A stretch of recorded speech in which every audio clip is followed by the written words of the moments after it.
Hey, Dallas, how are you today? We are here with a unique guest, to say the least. His name is Jason Bloom with Bloom Strategic Consulting. And we're going to be in trial mode. He's got two companies. I shouldn't leave one out, right? And he's going to be discussing how the legal world might be affected by our current crisis and probably give us some other golden nuggets because that's what he does. Jason, hi, how are you? Hey, Gary, how you doing? I'm great. I'm so glad you're here. Me too. I find your line of work to be just absolutely fascinating. It's like the perfect blend of psychology and marketing and everything that means a lot to me. But I know at the core of what it is that you do is crisis resolution. And I know you talk a lot about, that when people are in a lawsuit, they're in a crisis. And, I've been there before. I mean, I think most of us have. How would you compare the current crisis, this pandemic that we are all suffering with, to what it is that you deal with and contend with in your normal work life? Yeah, it's a great question. Basically, a lawsuit is a crisis. What we're going through right now is a crisis. And it's hard for people in lawsuits to figure out what the world is going to look like on the other side of the lawsuit once it's all said and done, and how it actually gets resolved. This fear of the unknown is incredibly powerful. And I think we are all operating in this fear of the unknown. Anxiety levels are higher. We've got concerns about our occupation. We've got concerns about our family, our friends, etc. And we just don't know what it's going to look like on the other side. No one actually knows. And it's very, very scary. I understand that that this is a really hard question, but I feel that you, of anybody, are best served to answer this. So bear with me that as I ask you this very tough question. Is this because I went to St. Mark's? It's because of a lot of things. It's because you are Jason Bloom. What advice do you have for us? I mean, how do we deal with this, knowing what you know? Yeah, we got to focus on what we can control, right? Yeah. And we've also got to make sure that whatever information we're receiving is coming from a credible source as well, because there's a lot of information out there and there's a lot of misinformation out there about what's going on. But we're all really, really scared. One way to cope with this is to get a schedule. Put yourself on some sort of schedule, whether you are working from home, whether you are helping your kids with their homeschooling, so to speak, their virtual learning, whether you are working on your own career, your ambition, or your next move, and that is have a schedule. I think structure is very, very important. It doesn't have to be a 9-to-5 thing. Again, most of us are productive for about 3 or 4 hours during the day, and that can be from 12 to 4. That can be from 3 to 6. I think we've got to make some time for ourselves. I think we've got to make some time for our family. I think we've got to make some time for exercise, whether that's taking a walk or going out for a bike ride or taking a jog. But I think it's very, very important that we also find some self-time, some alone time, even if it's just a 20-minute walk or a 30-minute walk.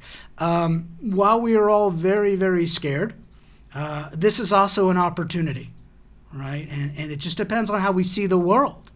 We can be a victim of this pandemic, or we can use it as an opportunity to do something bigger and better with ourselves, to improve ourselves with this downtime, to have some self-reflection. And I'm not trying to get zen on anybody, but it is a very unique opportunity. And just think about when we get on the other side of it.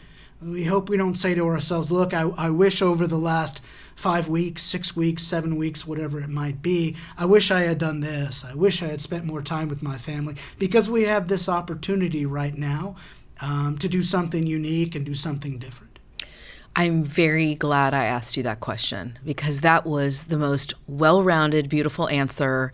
And I hope if you need to hear that again, you go back and hear that again, because it had everything in it, every piece of everything. That reminder too, that 3 to 4 hours is really all you need to keep elevating yourself in business, is huge, because we don't go to work for 3 to 4 hours a day, but there is a lot of wasted time, or there's a lot of time we're spending on tasks that are not relevant to our growth. And, that gives us a little bit of breathing room to go, okay, if that's all I need, then I can concentrate on all of the other things that you have suggested we concentrate on. So, brilliant answer. Thank you so much for that. Sure. I know you don't have a crystal ball. But I also know that you have a brilliant mind, and I know that you think that, or I don't know, you think, I would assume that there is some thought that the legal world will change a little bit after all is said and done. Do you have some idea of what you think you might see that's different? Yeah, I mean, we wish that this would be over and everyone would just go back to work on some Monday morning and everything would be the same. We'd still have the same communications with our clients, with the courts, with our associates, with our partners, etc. But I'm not so sure it's going to happen that way. And I'm not talking about now that we're using technology more, things are going to be different. But I think it's going to take a little bit of time for all of us to figure out this new world. Because if we're expecting it to just be like it was, I think we're in for a big surprise. And it not being just like it used to be is not a bad thing. And again, we can be optimistic about it. What might come out on the other side might be a better world. But I don't think we can just sort of let it all come back to normal or go to wherever it's going to go, just sort of like you turn on or off a light switch. I think it's going to be a process. I think it's going to be gradual. And I think we just need to have some patience. But, I think there's going to be a lot of opportunity out there. Yeah. And we've just got to be able to recognize that opportunity. And just because we can't go back to doing things the way that we did them in the past doesn't mean we have to do them in a bad way. Perhaps a new and better way of doing things might emerge from all of this. I'm going to hold on to that, because I do believe that. I think that is definitely going to be the case. I think it's going to be difficult. And I also think that you and I are maybe in a different position than some. I know there's some people that are really struggling, with their next meal. And so that's a different way to look at it. But And I'll say this, think about it. All we are is our thoughts, right? That's all we are, is our thoughts. Yeah. Right? And you can control your thoughts. So if you want to have depressing thoughts, you'll have depressing thoughts. If you want to have exciting thoughts about new opportunities, you can have those thoughts, but you control your thoughts. Yeah. And the way you see the world is born from those thoughts. So much amazing content right there, people. Brilliant. So after all is said and done, can you tell everybody a little bit about jury consulting, just so they understand where you're getting this base of knowledge from?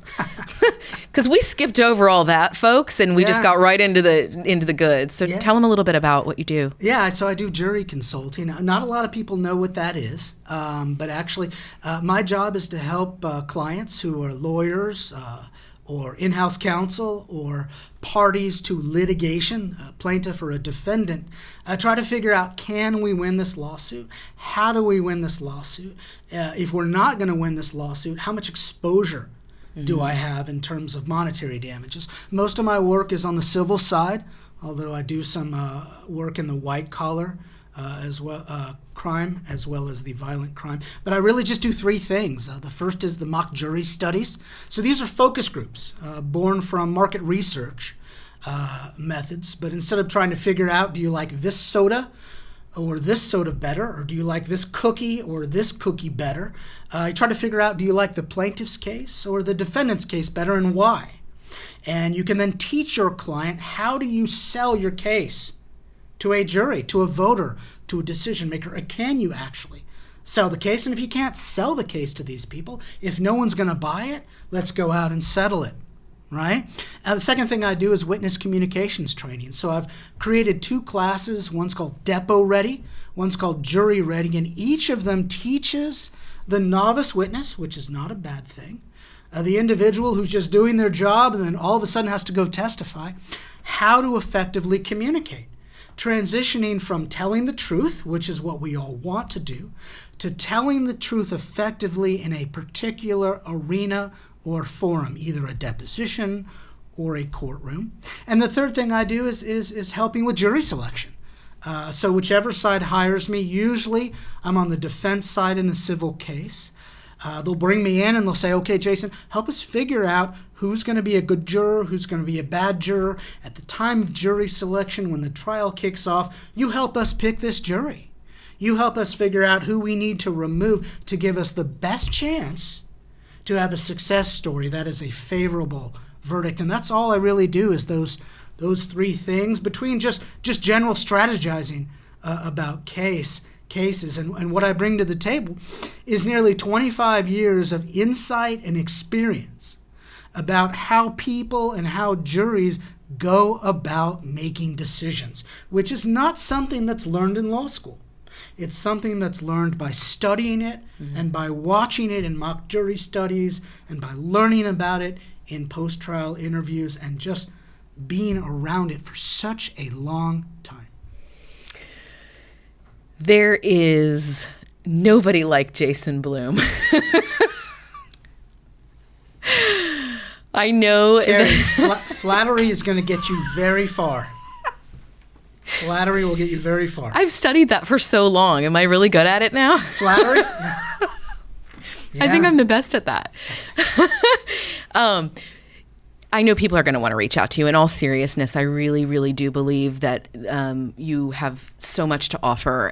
How can people find you? How can they reach you and know more about you? Sure.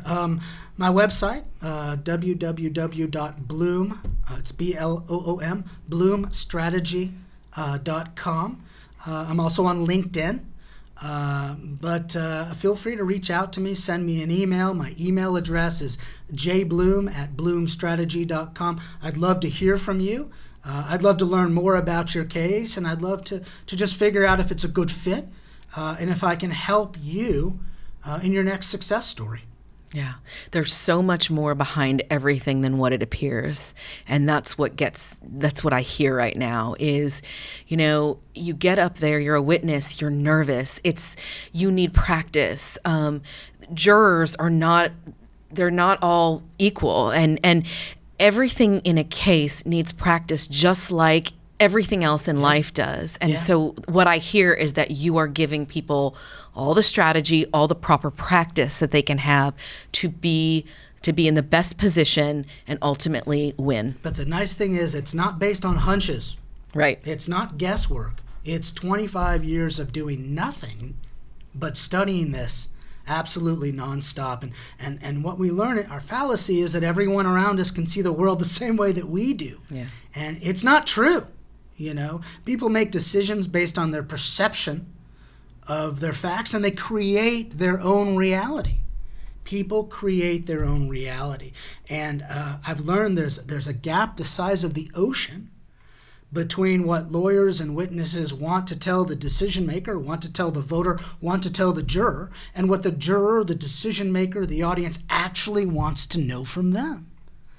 And the art of persuasion is bridging that gap.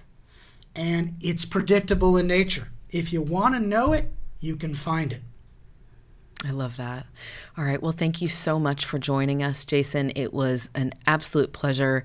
I love everything that you gave us as far as advice for this COVID-19 that we are currently in. And I know that you can offer great services to those that need it. Thank you so much for joining us. Dallas, we'll see you next time. Thanks so much. Thank you. Bye.